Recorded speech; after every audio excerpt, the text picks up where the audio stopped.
செந்தில் பாலாஜி ஜாமீன் மனு மீதான அந்த தீர்ப்பு என்பது உச்சநீதிமன்றத்துல ஒத்திவைக்கப்பட்டிருந்தது. இந்த சூழ்நிலையில நேற்றைக்கு உச்சநீதிமன்றத்துல ஒரு புதிய வழக்கு, செந்தில் பாலாஜி வழக்க விரைவில் விசாரிக்கணும். சென்னை மத்திய குற்றப்பிரிவு போலீசார் ரொம்ப ஸ்லோவா விசாரிச்சுட்டு இருக்கிறாங்க. உடனே விசாரிக்கணும் அப்படின்னு சொல்லி ஒய் பாலாஜி என்பவர் ஒரு வழக்கை உச்சநீதிமன்றத்துல போட்டிருந்தாரு. நேற்றைக்கு அது விசாரணைக்கு வந்தது. அதுல தமிழ்நாடு அரசு சொன்ன ஒரு பதில், அதாவது செந்தில் பாலாஜி வழக்கை விசாரிப்பதற்கு தாமதத்திற்கான மெயின் காரணமே ஆளுநர் ரவி அவர்கள் தான். ஆளுநர் ரவி அவர்கள் ஒப்புதல் கொடுக்காம ஆளுநர் மாளிகையில் அந்த கோப்பு வச்சுக்கிட்டு இருக்கிறாரு. அவர் ஒப்புதல் கொடுத்தா மட்டும்தான் நாங்க விசாரிக்க முடியும், ஆரம்பிக்க முடியும் அப்படின்னு சொல்லியிருக்கிறாங்க. என்ன நடந்துச்சு? ஏன் ஆளுநர் திடீர்னு செந்தில் பாலாஜி வழக்குள்ள வராரு? கொஞ்சம் விரிவா அதாவது செந்தில் பாலாஜி அவர்களுடைய பிணை வழக்கு இப்ப ஏற்கனவே நடந்து முடிந்து அது இப்போ தீர்ப்பு ஒத்திவைக்கப்பட்ட நிலையில இருக்கு. அந்த வழக்கிலேயே நம்ம ஒரு விஷயம் பேசியிருந்தோம். இதனுடைய மூல வழக்கு சேர்த்து நீங்க விசாரிக்க போறீங்களா என்பதை போன்ற கேள்விகளை எல்லாம் நீதியரசர்கள் எழுப்பி இருந்தார்கள். நானும் தெளிவுபடுத்தி இருந்தேன். அதாவது பாத்தீங்கன்னா, எப்போதுமே ஒரு மூல வழக்குல ஒருவர் குற்றவாளி, அந்த குற்றத்தின் மூலமாக சில பணம் கைமாறப்பட்டிருக்கிறதுனா தான் அது சட்டவிரோத பணம். அந்த இடத்துலதான் இடிக்கு அந்த விசாரிப்பதற்கான முகாந்திரமே வரும். சட்டவிரோத பண பரிமாற்ற தடை சட்டம் அப்படிங்கிறது அந்த இடத்துலதான் நடைமுறைக்கு வரும். அப்போ அப்படி இருக்கிற சூழலில் இதற்கான அந்த பிரதான வழக்கை விசாரிக்க போவது யார் அப்படின்னா, தமிழ்நாடு காவல்துறையினுடைய மத்திய குற்றப்பிரிவு. அப்போ அந்த தமிழ்நாடு காவல்துறையினுடைய மத்திய குற்றப்பிரிவு இந்த வழக்கை வேண்டுமென்றே தாமதம் செய்கிறது அப்படின்னு புகார்தாரர்களில் ஒருவரான ஒய் பாலாஜி என்பவர் உச்சநீதிமன்றத்தில் ஒரு வழக்கு தாக்கல் செய்கிறார். அதனால இதை உடனடியா அவங்க விசாரிக்கணும், அதுக்கு ஒரு டெட்லைன் கொடுங்க, காலவரையறை கொடுத்து அதற்குள்ளாக அவர்கள் விசாரணையை முடிக்க வேண்டும் அப்படிங்கிற ஒரு வேண்டுகோளோடு அந்த வழக்கு வருது. அதை நீதியரசர்கள் அபய் ஓகா, அகஸ்டின் ஜார்ஜ் அவர்களுடைய அதே அமர்வுக்கே வருது. அப்போ அதில் விசாரணை நடத்தும் பொழுது அதற்கு என்ன சொல்றாங்க அப்படின்னா, இவர் அமைச்சரவையில இருந்தவர், திமுகவை சேர்ந்தவர் என்பதால் தமிழ்நாடு காவல்துறை இந்த வழக்கை தாமதப்படுத்துது, அவரை காப்பாற்றும் நோக்கோடு தாமதப்படுத்துகிறது அப்படிங்கிற குற்றச்சாட்டை மனுதாரர் தரப்பு முன்வைத்த போது தமிழ்நாடு அரசு அதற்கு கடும் எதிர்ப்பை தெரிவித்தது. உச்சநீதிமன்றத்தினுடைய வழிகாட்டுதலின் பேரில் இந்த வழக்கை நாங்க கையாண்டு கொண்டுதான் இருக்கிறோம். ஆனால் என்ன சிக்கல்னா, மேற்கொண்டு அந்த வழக்கை நாங்கள் முன்னெடுப்பதற்கு அவர் ஒரு முன்னாள் அமைச்சர், சட்டமன்ற உறுப்பினராக இருப்பவர். அந்த அடிப்படையில் ஆளுநருடைய அனுமதி தேவை. வழக்கை அடுத்த கட்டத்திற்கு எடுத்து செல்வதற்கு ஆளுநரோட அனுமதி வேணும். ஆனா ஆளுநர் இந்த கோப்பை தன்னிடமே வைத்திருக்கிறார், இதுவரைக்கும் எந்த ஒப்புதலும் கொடுக்கல அப்படிங்கிற ஒரு விளக்கத்தை குறிப்பிடுகிறார்கள். இது நம்ம ஏற்கனவே ஆளுநர் கோப்புகளில் எவ்வளவு தூரம் ஆளுநர் பெண்டிங்ல வச்சிருக்காருன்னு நம்ம விவாதத்தெல்லாம் பார்த்தோம். அதுல மிக குறிப்பாக வேலுமணி தொடர்பான வழக்கு, டாக்டர் விஜயபாஸ்கர் தொடர்பான வழக்கெல்லாம் பெண்டிங்ல இருந்தது. இப்போ அந்த கோப்புகளோடு தான் செந்தில் பாலாஜி மீதான அந்த வழக்குக்கான கோப்பும் போயிருக்கு. இவங்களுக்கு அது தெரியல. அதிமுகவினரின் காப்பாற்றும் நோக்கோடு ஆளுநர் தாமதப்படுத்தியது இங்க இவருக்கும் சாதகமாகிவிட்டது. ஆனால் இது புரியாம புகார்தாரர் தரப்பு என்ன சொல்லுதுன்னா, ஏதோ திமுகவை சேர்ந்தவர் என்பதால் செந்தில் பாலாஜி அவர்களை காப்பாற்றுவதற்காக திமுக தான் இப்படி தாமதப்படுத்துது, தமிழ்நாடு அரசு தான் தாமதப்படுகிறது அப்படிங்கிற ஒரு குற்றச்சாட்டை வைக்கும் பொழுது, இங்கே தமிழ்நாடு அரசு உண்மையை சொன்ன காரணமா இப்ப வெட்ட வெளிச்சமாகிவிட்டது. ஆளுநர் கோப்பை தன்னுடைய வசமே வைத்திருப்பதால் அதற்கு ஒப்புதல் எதுவும் அளிக்காததால தான் இந்த வழக்கில் நாங்கள் அடுத்த கட்ட நடவடிக்கை எடுக்க முடியவில்லை அப்படிங்கிற ஒரு கருத்தை தமிழ்நாடு அரசு முன்வைத்தது. உடனடியாக நீங்கள் ஆளுநருக்கு அந்த ஆவணங்கள் அனுப்பப்பட்ட அனைத்து விவரங்களையும் ஒரு வார காலத்திற்குள் உச்சநீதிமன்றத்தில் கொடுங்கள் அப்படின்னு சொல்லியிருக்கு.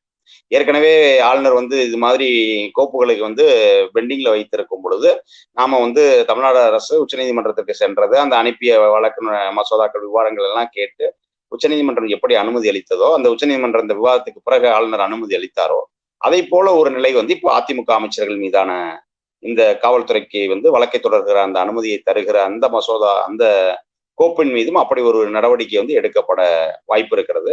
அப்படி எடுக்கப்படும் போது அந்த ஒட்டுமொத்தமாக சென்ற கோப்புகளில் செந்தில் பாலாஜி வழக்கு தொடர்பான கோப்பும் இருக்கிறது. அது அவர்களுக்கு தெரியல, அதான் வரும். அப்ப அதை ஒரு வாரத்துக்குள்ள கொடுக்கணும் அப்படின்னு சொல்லியிருக்காங்க. அடுத்தபடியாக மனுதாரர் தரப்பு என்ன குற்றச்சாட்டை வைத்தது அப்படின்னா, இவங்க இவங்களுக்கு வேண்டிய அரசு இப்போ இந்த வழக்குக்கு ஒரு சிறப்பு அரசு வழக்கறிஞர், குற்றவியல் வழக்கறிஞரை நியமிக்கணும். அப்ப அவர் போதிய அனுபவம் இல்லாதவர், அவர் இவங்களை காப்பாற்றுவதற்கான வேலைகள் தான் செய்வாருங்கிற மாதிரியான ஒரு பொத்தாம் பொதுவான ஒரு குற்றச்சாட்டை அவர்கள் முன்வைத்தார். அப்போ உடனே யாரை நீங்க நியமிக்கிறீங்கன்ற விவரத்தை நீதியரசர்கள் கேட்டபோது தமிழ்நாடு அரசனுடைய வழக்கறிஞர் சொன்னார், நாங்க 22 ஆண்டு காலம் அனுபவம் பெற்ற ஒரு மூத்த வழக்கறிஞர் ஒருவரைத்தான் நாங்கள் இதுல வந்து இந்த வழக்கில் வந்து சிறப்பு அரசு வழக்கறிஞராக நாங்கள் போடுவதற்காக இருக்கிறோம்.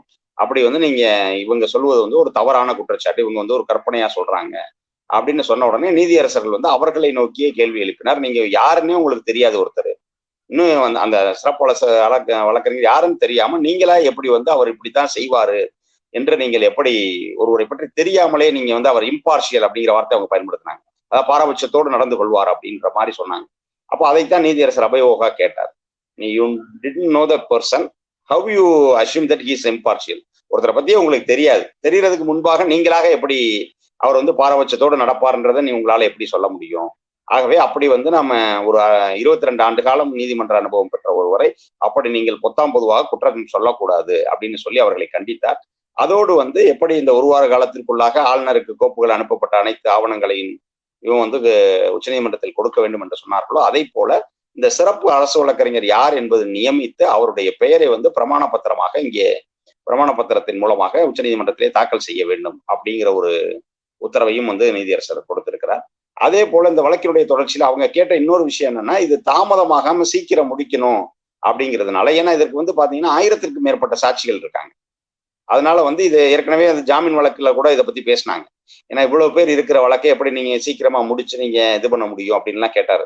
அப்போ அதே மாதிரி வந்து இவங்க என்ன சொல்றாங்கன்னா, அதில் வந்து குறிப்பிட்ட சாட்சிகளை மட்டும் விசாரிக்கலாம் அப்படின்னு சொல்லி, அதனால குறிப்பிட்ட அனைத்து சாட்சிகளையும் விசாரிக்காம குறிப்பிட்ட சாட்சிகளை மட்டும் விசாரித்து வழக்கை விரைவாக முடிக்க வேண்டும் அப்படிங்கிற ஒரு வேண்டுகோளை மனுதாரர் தரப்பு புகார்தாரர் தரப்பு வழக்கறிஞர் சொல்றாரு.